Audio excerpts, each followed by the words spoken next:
Hey everyone, it's time for a new audio, and I want to go a bit deeper this time, and actually from all the audios that will follow now, we're going to go a bit deeper into the material, because I kind of stayed surface level with most of the audios. I think sometimes I go a bit deeper. And now most of you know, you're ready. I know you're ready for more. And yeah, we're changing as a collective. So even if you don't get it on an understanding level, then just allow the words to come into your being, and then you will get it completely at one point. So even if the mind doesn't get it now, it doesn't mean that you as a whole don't get it.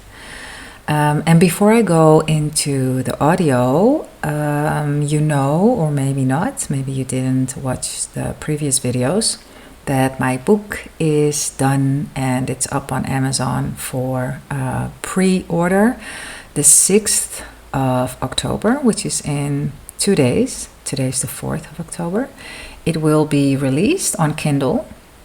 So I'll put the links in the description if you feel like checking out what I have written. So let's go into this week's audio. I will read you first from one of Linda Medendaal's books, and it's Seth Knowledge, as you might know.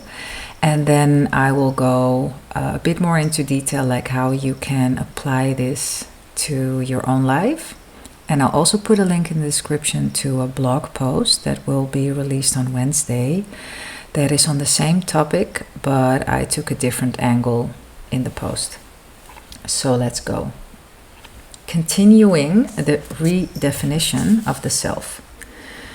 Seth says, the matter of time is highly important if you have any hopes of understanding the self in its entirety.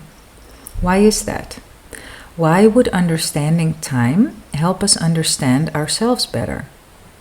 Because the concept of the spacious present, with its simultaneous time, which Seth says is the only sort of time that has any real meaning, blows to hell and gone the boundaries imposed by linear time thinking. In one fell swoop, we break out of that official line of consciousness Seth talks about, and move our minds to a whole new way of organizing our thoughts and therefore our realities. Normally, we see ourselves living a timeline from birth to death, residing on terra firma, and watching as the moments pass into days and then into months and years. Our past seems firm and tidy, a true and unchanging picture of where we've been, and our future awaits us, replete with discrete events that will happen to us, mostly outside of our control. Here we reside, human beings physically separated from everything and everybody by space and time. That picture tightly defines us and our boundaries. Before we even take into additional consideration the psychological and physical aspects of ourselves, we acceded to that basic definition of self. And as long as we agree with that definition, we cannot live a safe universe, because along with that definition, honed by a belief in space and time, comes cause and effect. And along with the belief in cause and effect come haphazard and unenlightened constructions, created out of fear and worry and doubt and guilt, among other things. But thankfully, there's hope for us yet. And it comes with understanding the spacious present. Seth says, when the spacious present is understood with its attributes of spontaneity, then the cause and effect theory will fall. The cause and effect theory being the result of continuity holds no water. So let me repeat that last part. When the spacious present is understood with its attributes of spontaneity, then the cause and effect theory will fall. The cause and effect theory being the result of continuity holds no water.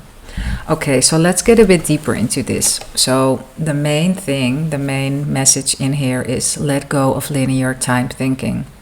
Linear time thinking, cause and effect. There is a cause and effect, but in a different way. The effect comes from the cause, and the cause is the belief, the emotion, the feeling, the thought. So that something happens didn't come from a logical explanation because another thing happened before that. No, that's linear time, cause and effect thinking. Something happened because you believed it would happen. You were afraid that it would happen. You felt guilty about something and you were afraid that something would happen, and it happened because of that, not because it was a logical explanation from the thing. This is a really important distinction. When you get that everything is now, that everything exists in the spacious present, so there's no linear time, there's only everything that is now. And the thing that you see at this very moment is because of what you are focusing on with your beliefs. And that's a really big difference. And when you get it, that everything is now, then you can feel free. You can feel like, wait a minute, this and that does not necessarily have to happen. If I thought that 5 minutes ago, or even a minute ago, or even now, the next now, I can think something different, and I change all the probabilities in that instant.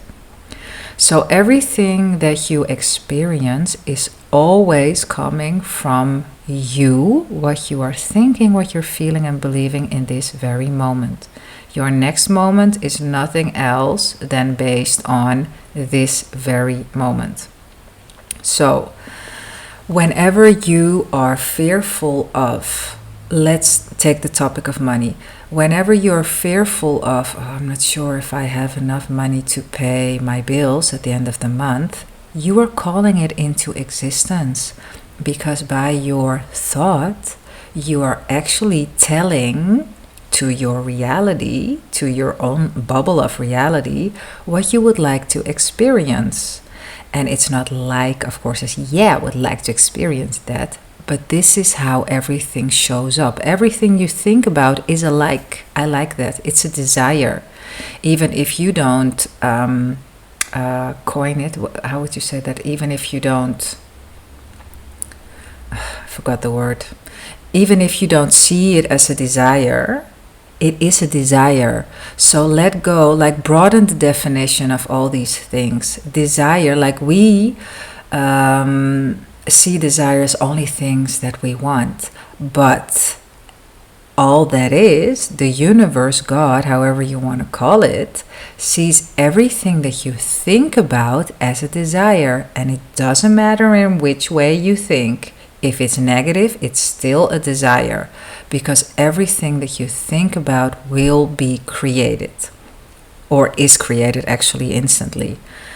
What you will experience in 3D is when you have been thinking or feeling in a certain way for a longer period of time. So it's never that when you think a bad thought now that you will experience it. No. What's also important to understand is that the universe is benevolent. So actually positive things that are happy and joyful, they materialize sooner than malevolent. I don't know how to pronounce it, but you know what I mean. The opposite of benevolent. So that's also good to know. So it gives you a bit more like, I don't know, maybe you feel relaxed more knowing that. So things don't materialize immediately. They need bulk, they need mass, they need to have had a certain repetition. And you know that, you knew that, and you know that again now. So cause and effect, let go of it. Catch yourself whenever you think, this happened, so that no. You can choose, and you're choosing at every second in time what kind of experience your next one will be. And I do this the whole day, every day. And I'm dating at the moment. Yeah, I wanted to add something to it, but I thought, no, maybe not. Yeah.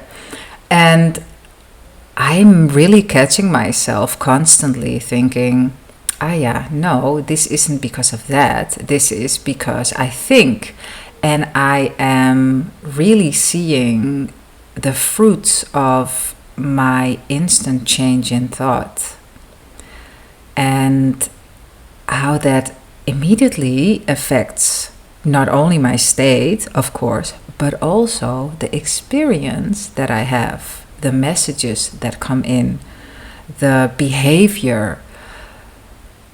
Yeah, this is it. I can talk about this for a long time. And I talked about it enough.